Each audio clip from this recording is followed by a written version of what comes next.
Bonjour, bienvenue dans ce hack du patron Delano. Je vais vous montrer comment réaliser une finition avec un biais autour de l'entournure pour faire la robe Delano sans manches. Même si vous n'avez pas le patron, cette vidéo pourra vous servir pour tous vos autres projets dans le cas où vous voudriez un haut ou une robe sans manches. Pour précision, ce n'est pas un biais décoratif ou visible que nous allons faire ici. C'est un biais qui sera invisible de l'extérieur. Sur l'endroit, on ne verra rien, juste la surpiqûre. D'ailleurs, si vous aimeriez avoir des tutos pour d'autres techniques de couture en vidéo, indiquez-les en commentaire et abonnez-vous à la chaîne pour ne pas les manquer. Pour rappel, Delano c'est une blouse, une robe version courte et version longue, avec des manches courtes et aussi des manches longues. Avec le hack, donc qui est la version sans manches, vous aurez toutes les infos sur la quantité de tissu, toutes les étapes pour allonger la robe, ajouter un lien à la taille et faire la version sans manches. Le hack est gratuit, disponible sur le e-shop d'Oz Patterns. Donc il suffit de l'ajouter dans votre panier comme n'importe quel produit et il sera téléchargeable dans votre compte client au même endroit que vos autres patrons. Le lien pour télécharger le hack est sous la vidéo dans la description. Donc c'est parti. Étape 1, déterminer la quantité de biais. Tout d'abord, procurez-vous du biais selon la quantité indiquée dans le hack que vous aurez téléchargé au préalable. Par exemple, pour une taille 38, la longueur de biais est de 99 cm. Ne vous inquiétez pas, la quantité de biais qui est indiquée comprend bien les deux entournures et les marges de couture adéquates. Vous allez prendre votre biais dans sa longueur totale, puis couper cette longueur en deux pour avoir du biais pour les deux entournures. J'en profite pour faire un point de vocabulaire ici. L'entournure désigne tout simplement l'endroit où se rejoignent le corps du vêtement et la manche. Si c'est pour un autre patron et que vous n'avez pas cette mesure, vous allez mesurer vous-même l'entournure.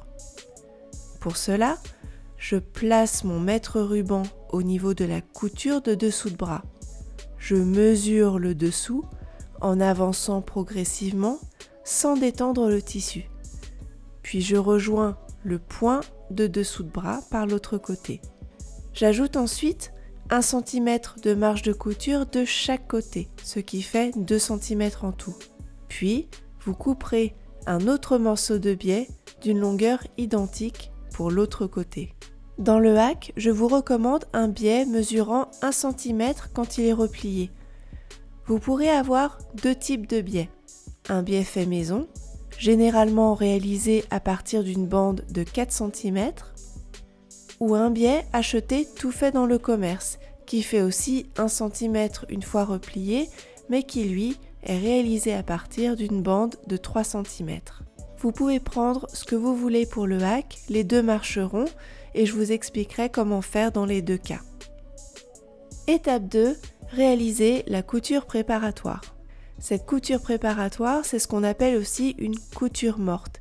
C'est une piqûre simple, dans une seule épaisseur de tissu, qui se fait dans la marge de couture, à 0,5 cm du bord. Cette couture va empêcher l'entournure de se détendre pendant les manipulations. Étape 3, coudre le biais. Nous allons fermer le biais. Pour cela, dépliez complètement l'extrémité à l'aide de votre fer.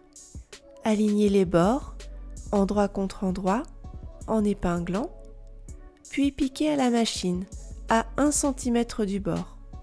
Ensuite, ouvrir la couture au fer. Puis je vais en profiter pour ouvrir l'un des côtés du biais, mais sans l'écraser non plus car je dois être en mesure de distinguer le pli, car il va me guider plus tard quand je vais piquer le biais à l'entournure.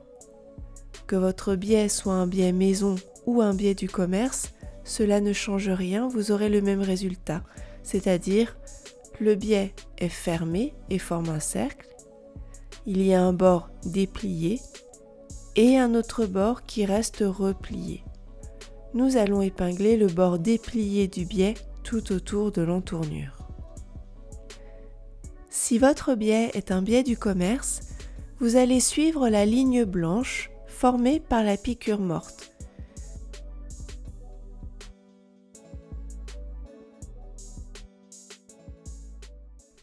Puis vous allez venir piquer en suivant le pli qui doit être à 0,5 cm du bord.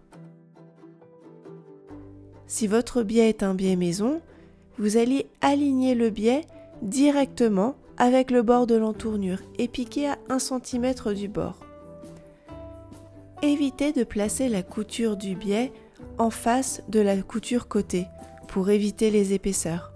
Vous pouvez décaler votre biais de 1,5 cm vers le dos.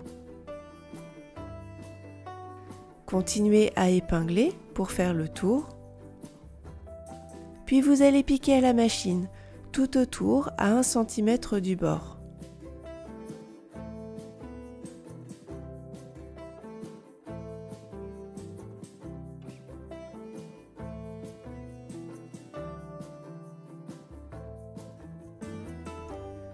Crantez dans les marges de couture en faisant des entailles plus rapprochées dans les zones les plus arrondies. Vous pouvez dégarnir aussi, c'est-à-dire couper les marges de couture de façon à ce qu'elles soient moins larges. Envers face à vous, repassez les marges de couture vers le biais. Je ne l'ai pas fait ici pour ne pas multiplier les étapes, mais sachez que vous pouvez faire une piqûre-nervure ou une sous-piqûre pour aider le biais à se replier. Ensuite, vous allez plier le biais une fois et encore une fois sur lui-même de façon à ce qu'il soit complètement sur l'envers du vêtement. Je vous remontre. Vous pliez une première fois et encore une fois. Le biais ne doit pas dépasser pour que ce soit joli. Bâtir pour maintenir les épaisseurs ensemble.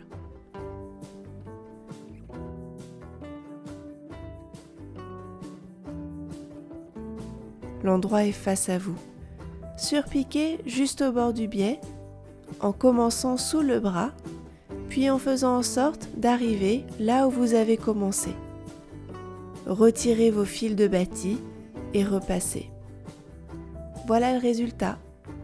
Donc bravo à vous, vous avez réussi à coudre un biais invisible autour d'une entournure. Sachez que cela fonctionne aussi pour une encolure. Si vous avez des questions, n'hésitez pas à la laisser en commentaire car elle pourra certainement aider d'autres personnes. C'est la fin de la vidéo. Je vous laisse avec des images de Delano, qui est un modèle vraiment versatile. Il a ce qu'il faut de technique pour vous faire progresser et pour vous faire plaisir, sans être trop long à coudre non plus. Donc lancez-vous, il y a un cours complet pour vous accompagner.